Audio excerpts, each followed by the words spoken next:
Pastorino. O amor es una donación y no una exigencia. Quien realmente ama da tudo y nada pide. Quien pide y exige de la persona que dice amar, demuestra que verdaderamente no ama. Ao contrário, revela o egoísmo en alto grado.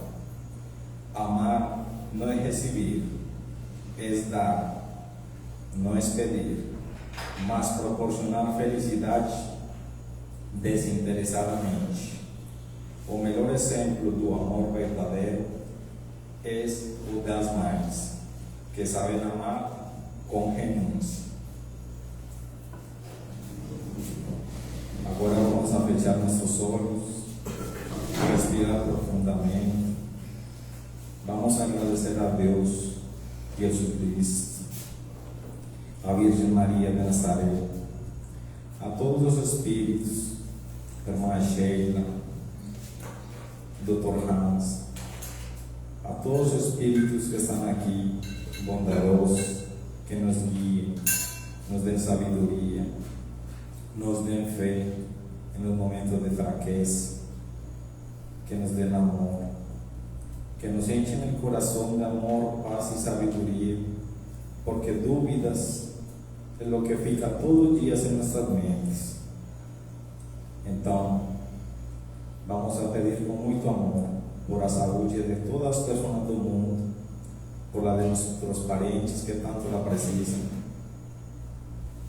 Pai nosso que estás no céu, santificado seja o vosso nome. Venha a nós o vosso reino, seja feita a vossa vontade, assim na terra como no céu. Dá-nos hoje o pão que nos dai hoje. Perdoai as nossas ofensas, assim como nós perdoamos a quem nos tem ofendido. Não deixeis cair em tentação, mas livrai-nos do mal. Muito obrigado. Agora vamos a ficar com nossa irmã Tamires, que vai ser a que vai dar nossa palestra nesta noite. Muito obrigada, Poliana, nosso dirigente internacional aqui hoje, né?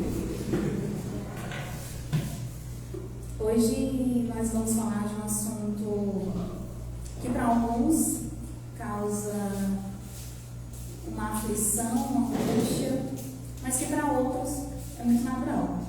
A gente vai falar de morte.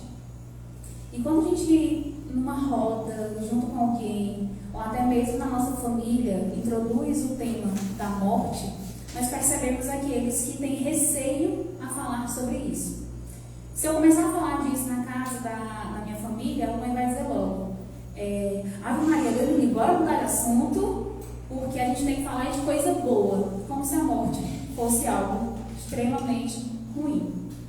E o que nós vamos refletir aqui hoje é sobre essa visão que nós temos da morte e a relação que nós temos com esse tema, com esse assunto. Porque isso é muito importante para nós construirmos a nossa vida futura. Jesus não nos disse que nós teremos uma vida futura depois dessa existência material, que há algo que nos aguarda? Pronto. As nossas reflexões serão para que possamos ter uma compreensão do plano espiritual, para saber o que nos aguarda e como nós podemos viver bem para morrer bem. E é claro que agora, se a gente parar para pensar um pouquinho a respeito dos nossos entes queridos que desencarnaram, nós podemos lembrar daquilo que nós não fizemos, mas que nós gostaríamos de ter feito. Alguns de nós possuímos grandiosos arrependimentos. É um abraço que a gente não deu, é o perdão que a gente gostaria muito de ter dado e não foi capaz, a pessoa partiu sem aquele nosso perdão, sem o nosso reajuste. Muitas vezes são palavras que nós gostaríamos de dizer ao nosso pai, ao nosso avô, e nós não dissemos. E a pessoa parte, nós ficamos naquela angústia de: eu tinha tanto para dizer, tantos abraços que eu não dei, tantas coisas que eu deixei por fazer, e a gente imagina que é uma pessoa de parte. Imagina quando nós partirmos, que vários outros ficarão, que estão ligados a nós. gente vai levar arrependimento dessa vez no espécie? Porque se é um que parte, se a gente já pensa em tudo aquilo que a gente deixou de fazer para aquela pessoa, imagina quando for nós. E a gente pensar na mãe, no pai que ficou, nos irmãos, nos tios, nos familiares, no nosso cônjuge, esposo, filhos. A gente está cumprindo com os nossos deveres dentro da família, no nosso seio de amigos, na nossa vida profissional, no nosso centro espírita ou na vida religiosa como um todo.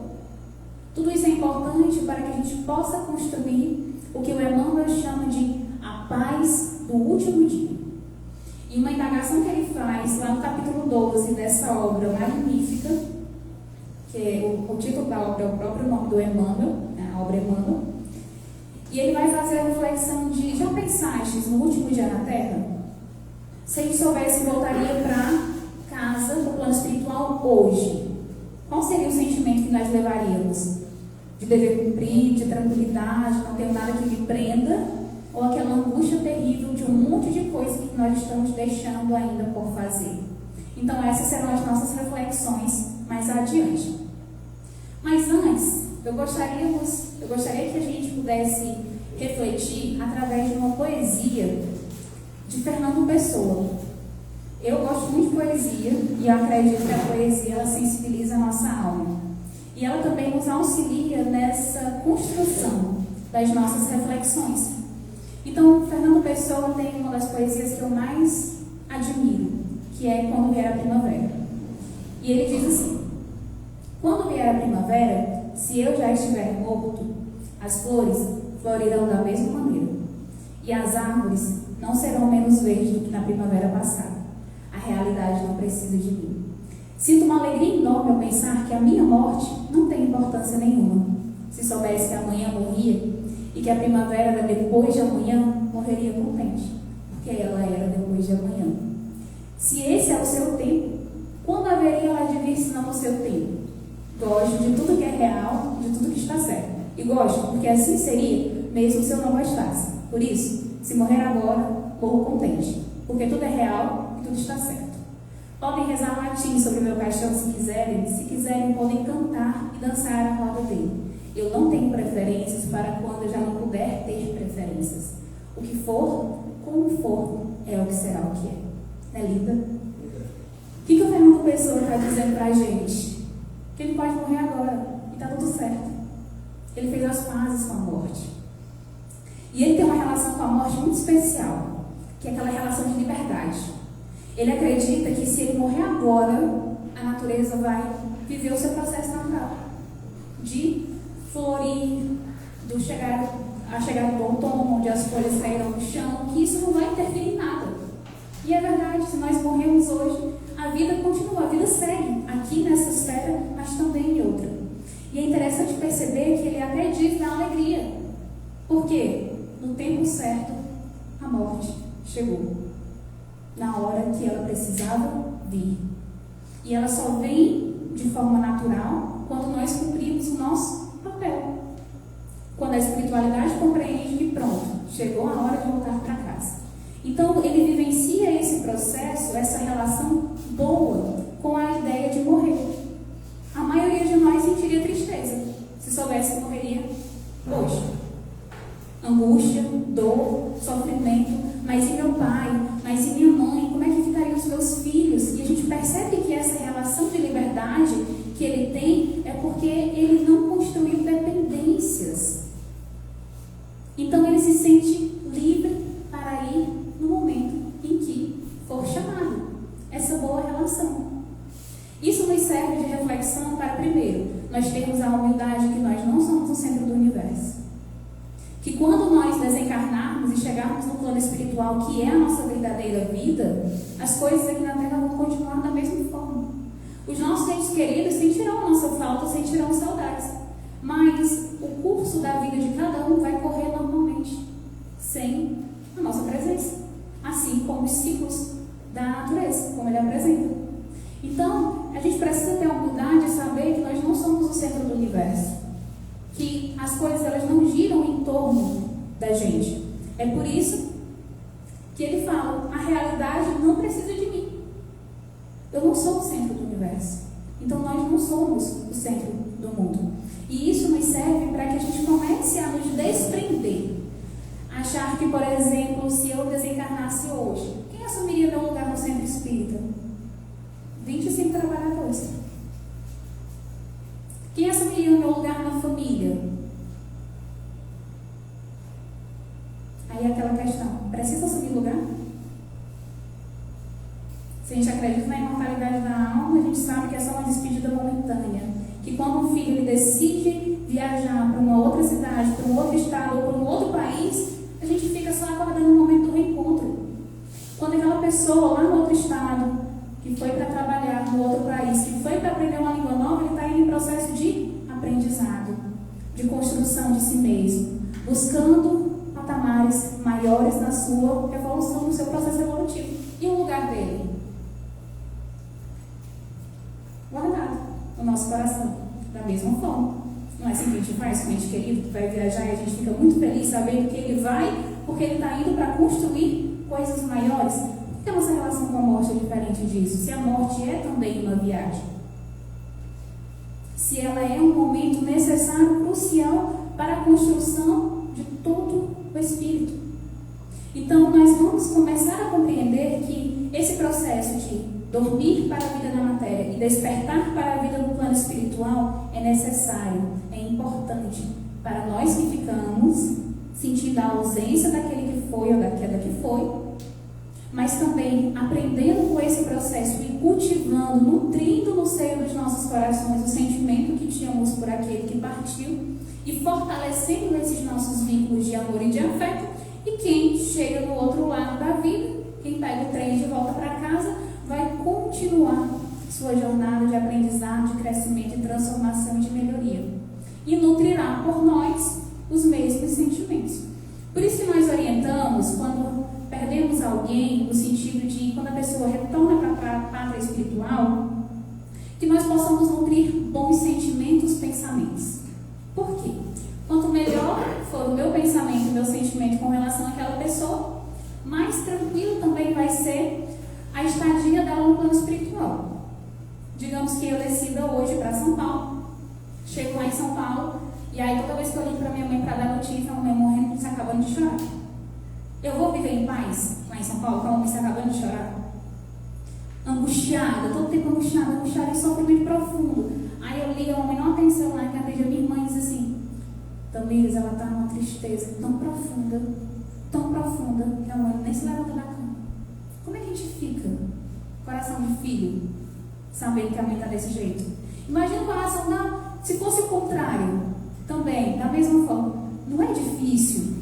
É por isso que a gente fala, para quem está passando por esses processos muito fortes de luto.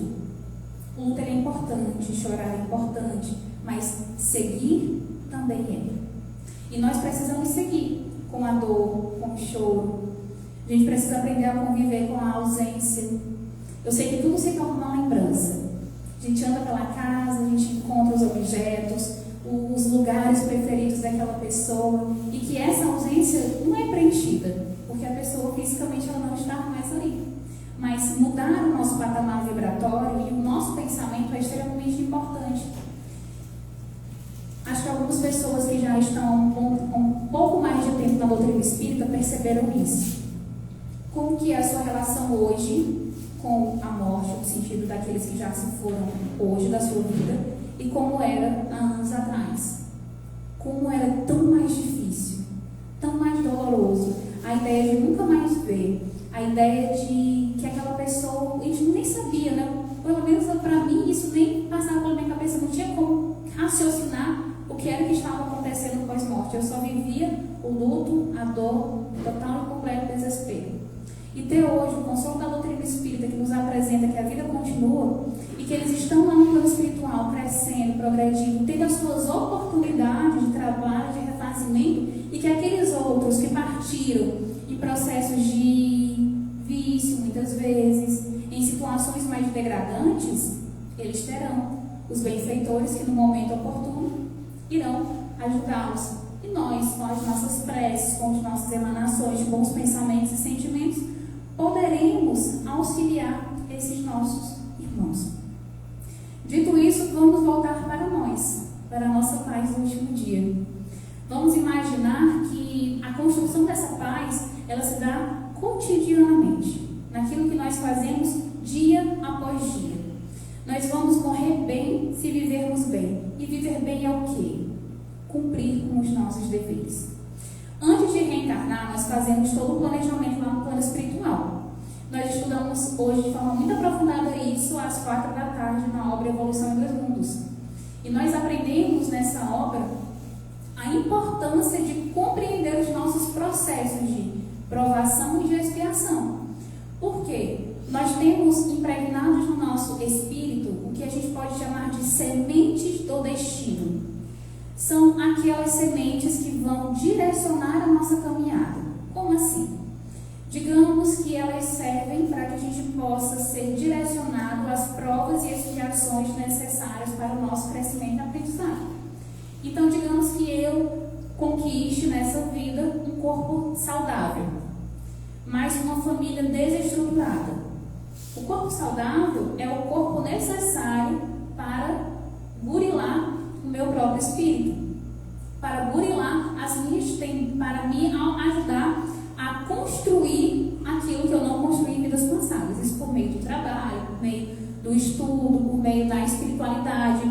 E a família desequilibrada, ela serve como núcleo de reajuste. Então, ali eu vou ter várias oportunidades, desenvolver paciência, humildade, trabalhar o meu orgulho, trabalhar as minhas dificuldades relacionamentais, que a gente pode chamar de desafeto com aquelas pessoas. E nesse convívio, nessa construção, nós vamos crescendo e evoluindo. Nós vamos nos ajustando, aprendendo a amar. Por isso que se passou pela cabeça de vocês alguém na família muito difícil, é o ponto-chave. É aquela pessoa que a gente mais precisa se aproximar e aprender a amar. Porque geralmente são os nossos débitos mais complexos e que nós pedimos nessa encarnação. E a gente viu também aquelas pessoas que encarnam em um processo mais limitado de enfermidade do corpo. Importante também. Existem espíritos que necessitam de um corpo muito debilitado, muito limitado, para não cometer mais grandes débitos, como, por exemplo, assassinar e suicidar-se. Vem um corpo tão debilitado que não possibilita aquela criatura, aquele ser, a cometer algo contra si ou contra o outro. E aí ele passa toda aquela encarnação geralmente sendo cuidado por alguém. E geralmente esse alguém ou é muito amoroso ou é um pouco mais rígido.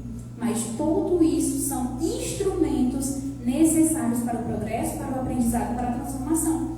E quando nós reclamamos das nossas provas, das nossas expiações, quando nós começamos aquele discurso de que a vida está muito difícil, que a vida do outro é sempre melhor, que na minha vida onde tudo acontece, o que nós estamos fazendo? Nós estamos desgastando os nossos instrumentos.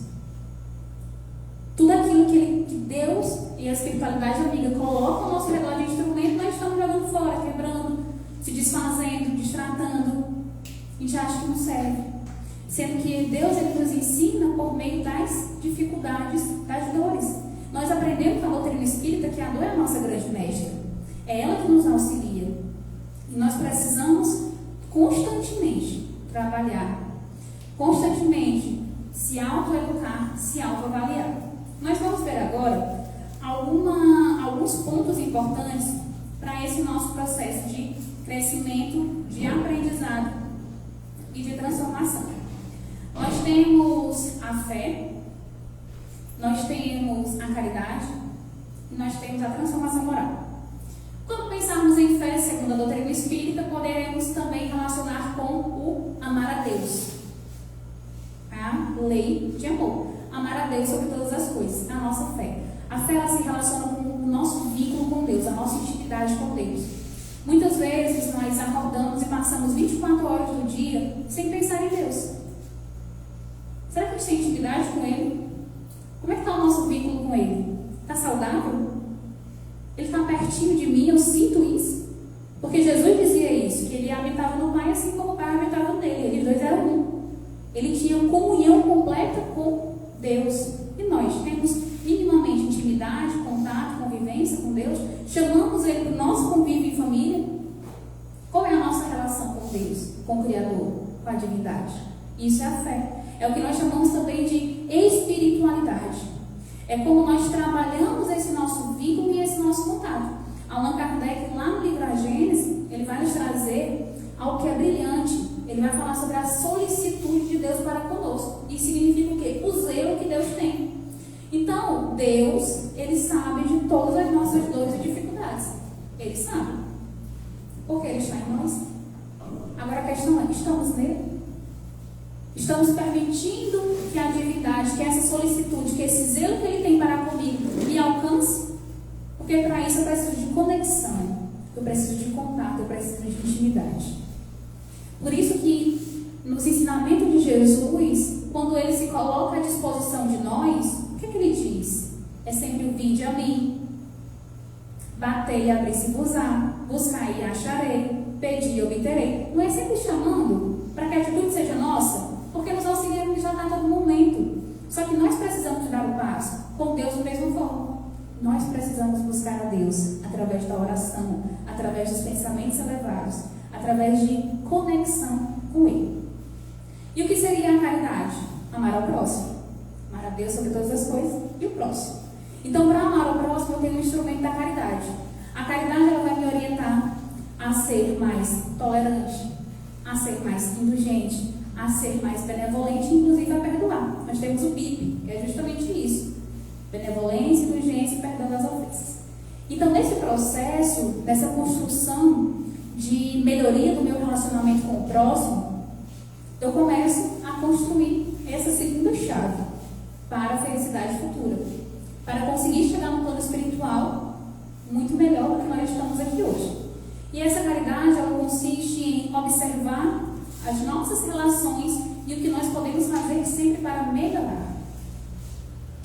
E aí, a questão máxima do Espiritismo. Se temos alguém hoje na nossa vida que nós precisamos perdoar, como nos disse, nos orientou em muitos momentos Jesus, inclusive também o apóstolo Paulo, que a gente possa se reajustar enquanto nós estamos a caminho com esses nossos irmãos. Porque quando chegarmos na parte espiritual, tudo é mais complexo, tudo é mais difícil. Então, se nós temos alguém que nós precisamos perdoar, que possamos fazer isso logo. Tanto que até uma condição para colocar qualquer oferenda ao altar é esse perdão, é essa reconciliação.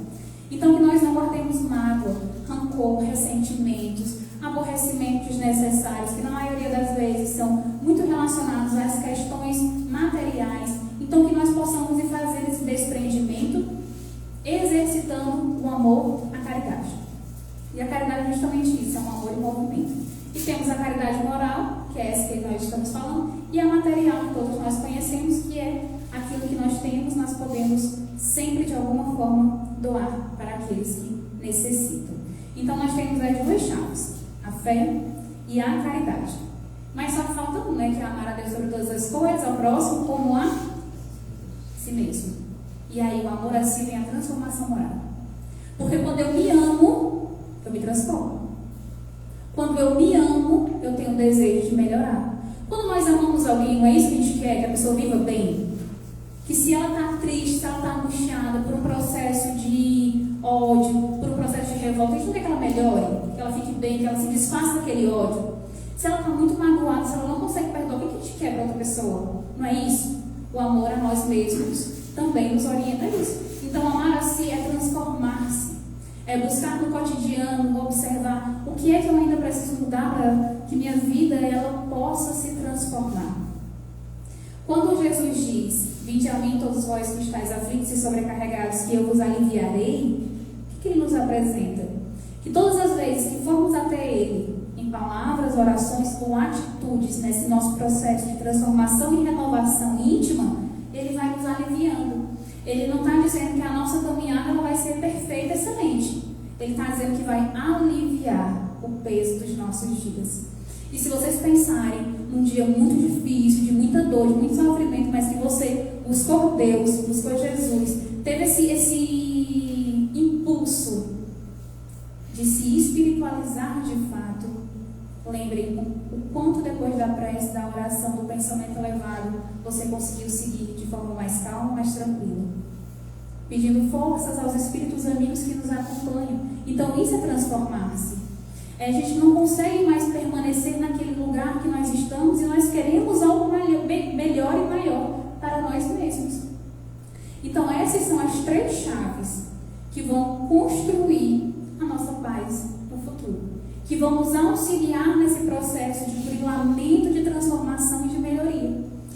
Uma das coisas que eu aprendi com a doutrina espírita e que transformou completamente a minha visão sobre a morte é o fato de que as pessoas que morrem não se tornam santas.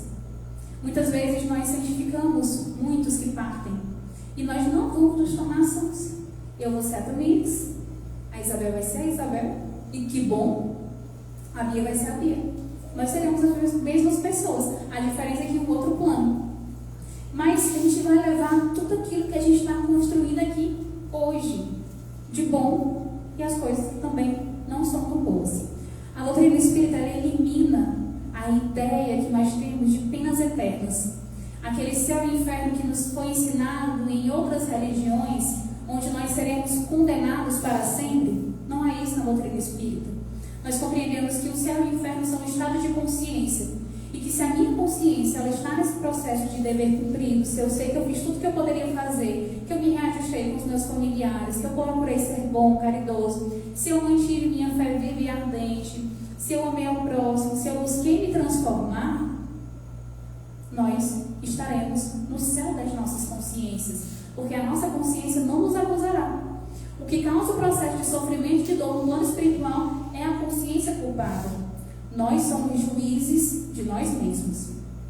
Mas se eu desencarno, ainda nutrindo raiva, nutrindo ódio, impaciência, se eu desencarno ainda nutrindo desejo de vingança, com mágoas terríveis, ou insatisfação, ou tristeza profunda, ou medo, todos esses processos, eles vão contribuir para que a minha consciência ela fique em estado de desequilíbrio, correto?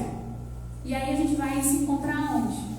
No inferno da nossa própria consciência, que nos direciona ao desespero, à angústia, à tristeza, ao desalento. Então nós seremos levados para os lugares onde a nossa consciência nos direciona. E como está a nossa consciência hoje? Eu confesso para vocês que tem dias que se eu desencarnasse naquele dia, eu não ia para um lugar muito bom.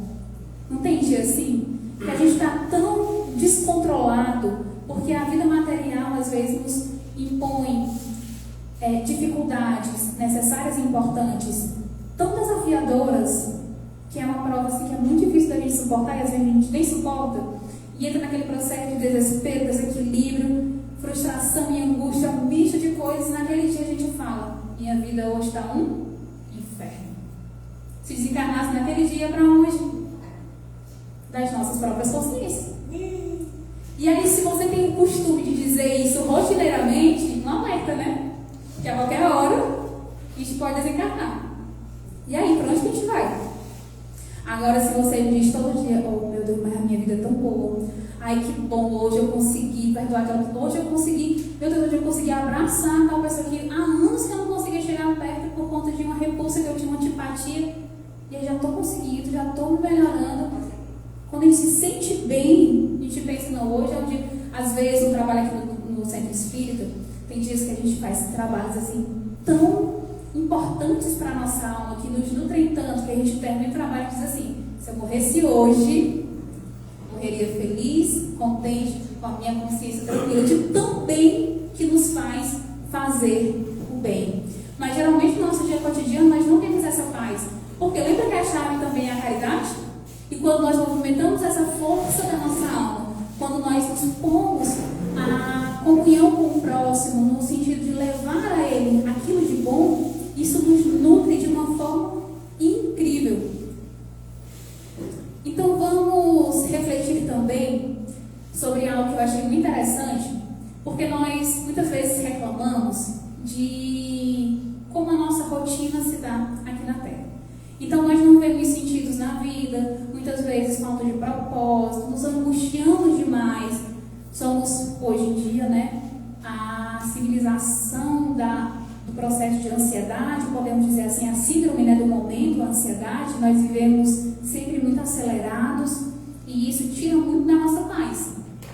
Imagina um dia de crise de ansiedade, para onde a gente iria? Minha gente, a gente tem que ter cuidado com essas coisas.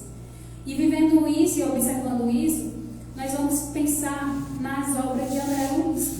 A gente discute muito, né, Márcia, sobre as obras de André Luiz, porque ela retrata como que as pessoas chegam no plano espiritual. E muitas vezes nós encontramos ali relatos de pessoas que são muito parecidas conosco e que desencarnam e que encontram o céu ou o inferno da própria consciência do outro lado da vida.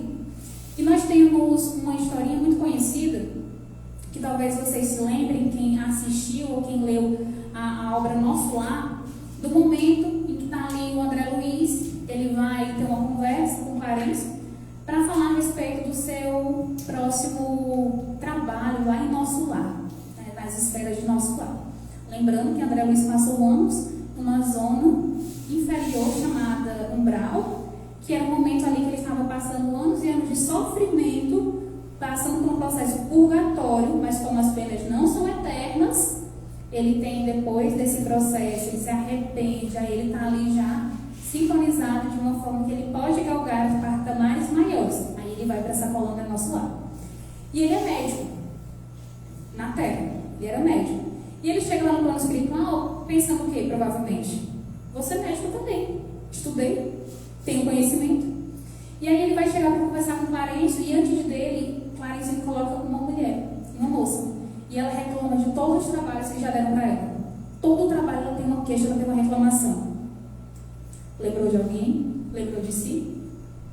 Todo trabalho tem uma reclamação. Toda atividade que coloca ela para fazer, ela tem uma coisa para dizer, ela nunca está satisfeita. Não precisa com a gente, né?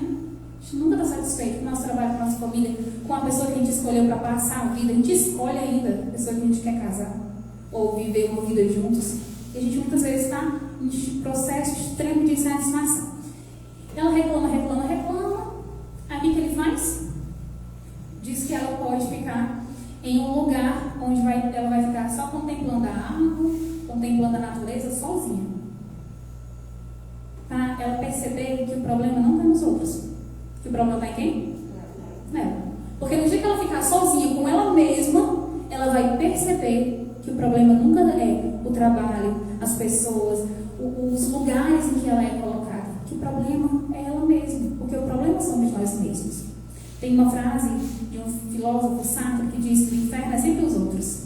Nós nunca somos.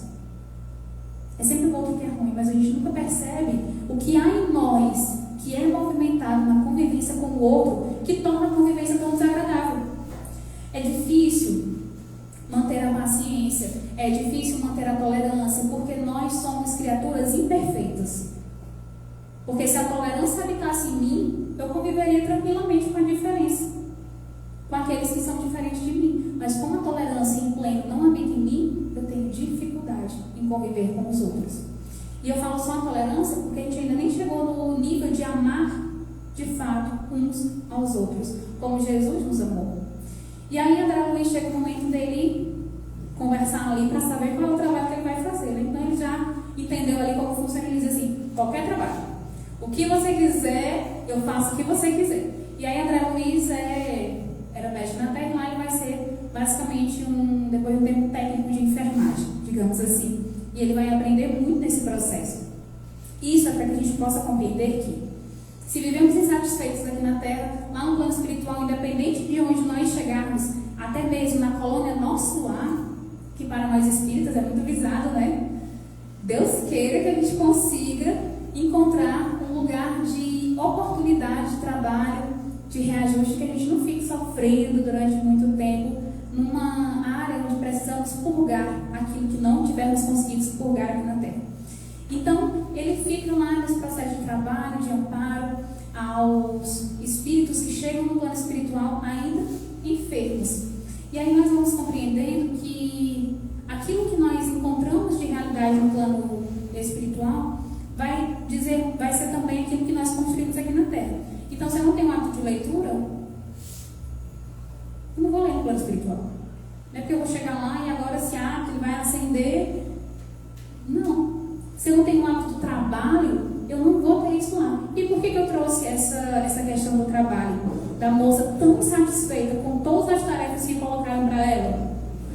Porque os Espíritos nos dizem, lá na obra Obreiros da Vida Eterna, que se nós imaginássemos a quantidade de trabalho que eles realizam no plano espiritual, nos assustaríamos, ficaríamos extremamente assombrados.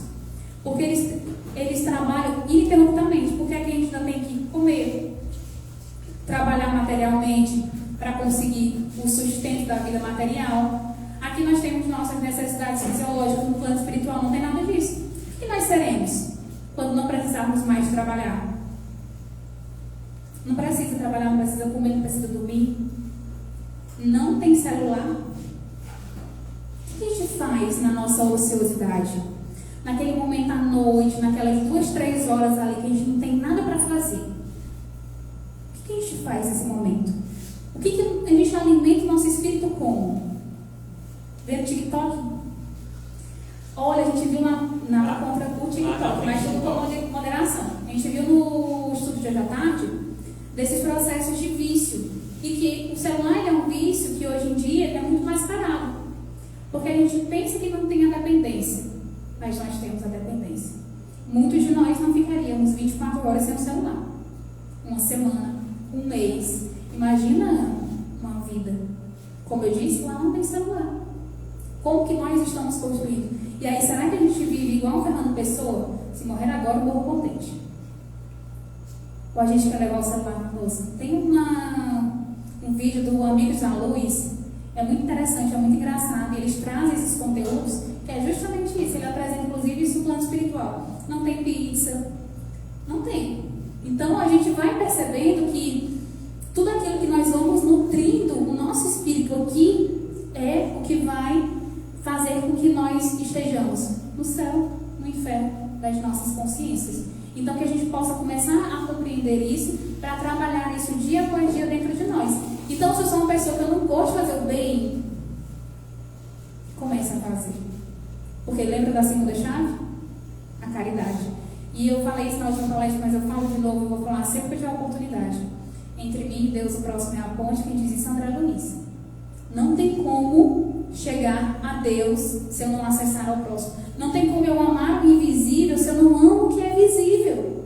Nós precisamos nutrir amor uns pelos outros. Orientação do Cristo. Amai-vos uns aos outros como eu vos amei.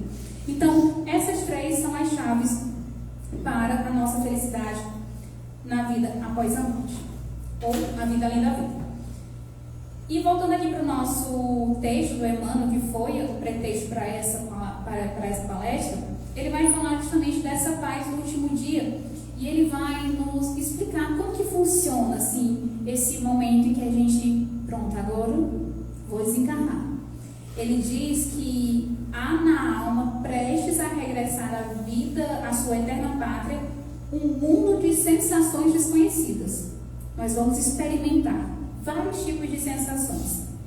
Nesses olhos nublados de pranto, num corpo lavado pelo copioso suor da agonia, gangrenado e semi-apodrecido, onde os órgãos rebeldes em conflitos são centro das mais violentas e rudes dores, existe todo um amontoado de mistérios indecifráveis para aqueles que ficam.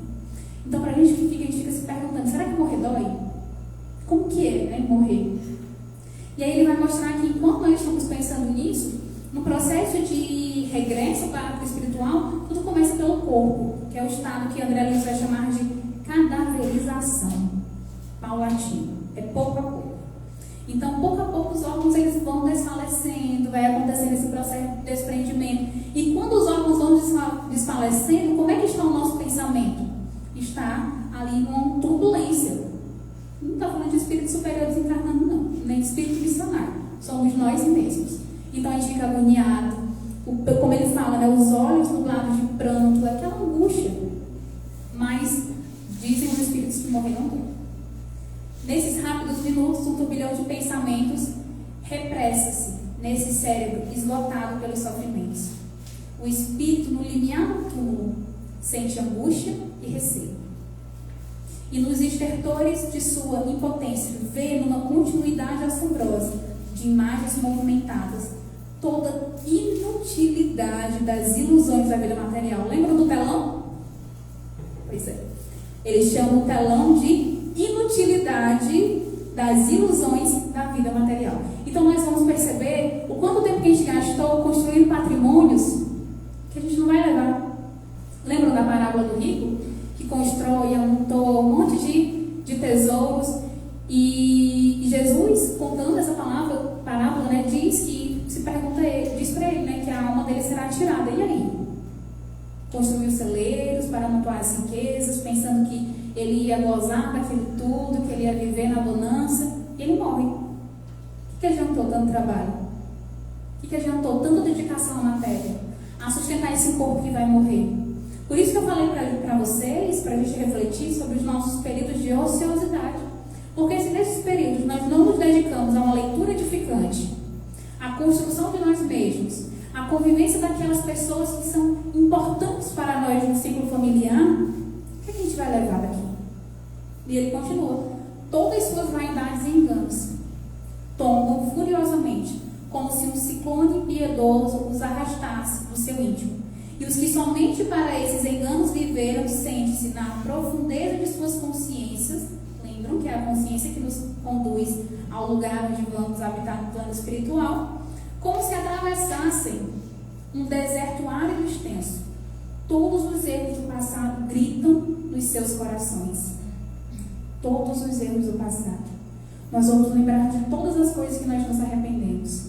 E quando lembrarmos dela, lembraremos com aquela consciência de dever cumprido. Porque lembrem, o que nos diz Chico Xavier? Que o bem que nós fazemos será o nosso advogado em toda parte. Que o bem que nós fazemos apaga o mal que a gente fez.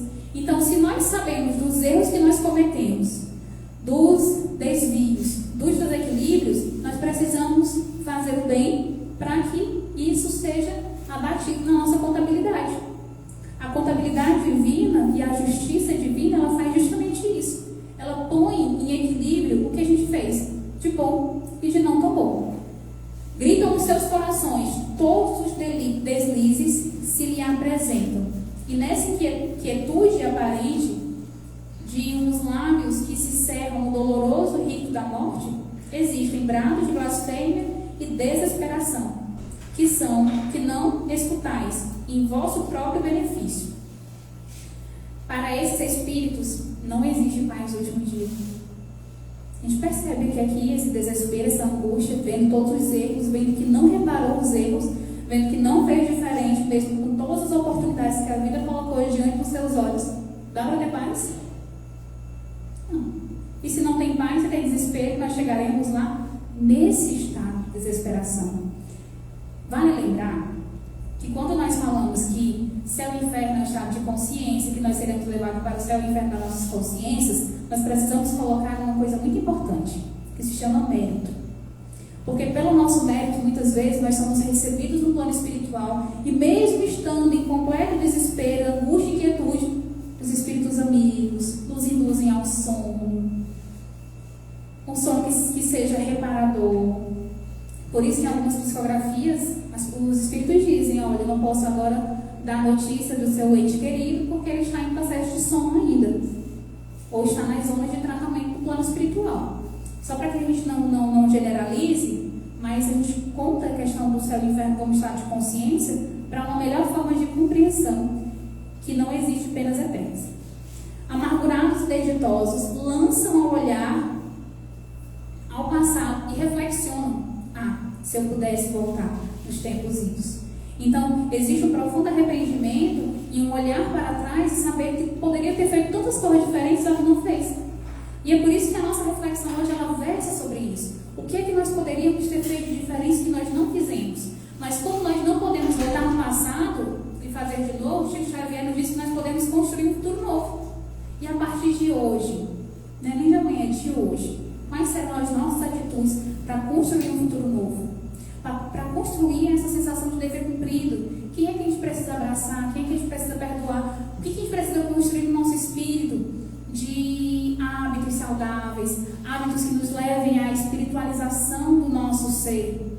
A gente cuida tanto desse corpo, a gente lembra todos os dias de tomar banho, pelo menos precisaria lembrar de tomar banho, de se escovar, de buscar a higiene mínima desse corpo e a higiene dos nossos pensamentos, nós muitas vezes não paramos para pensar nela, que é não nutrir os pensamentos maus, ruins, entristecidos e angustiosos. Então, que essa nossa reflexão, que essa nossa conversa nos sirva de pontapé inicial para a construção da nossa paz no último dia que tivermos na Terra. Seja esse dia já daqui a pouco, ou daqui a muitos anos, mas que nós tenhamos esse pensamento de que é uma caminhada e que nós somos os dirigentes dessa caminhada.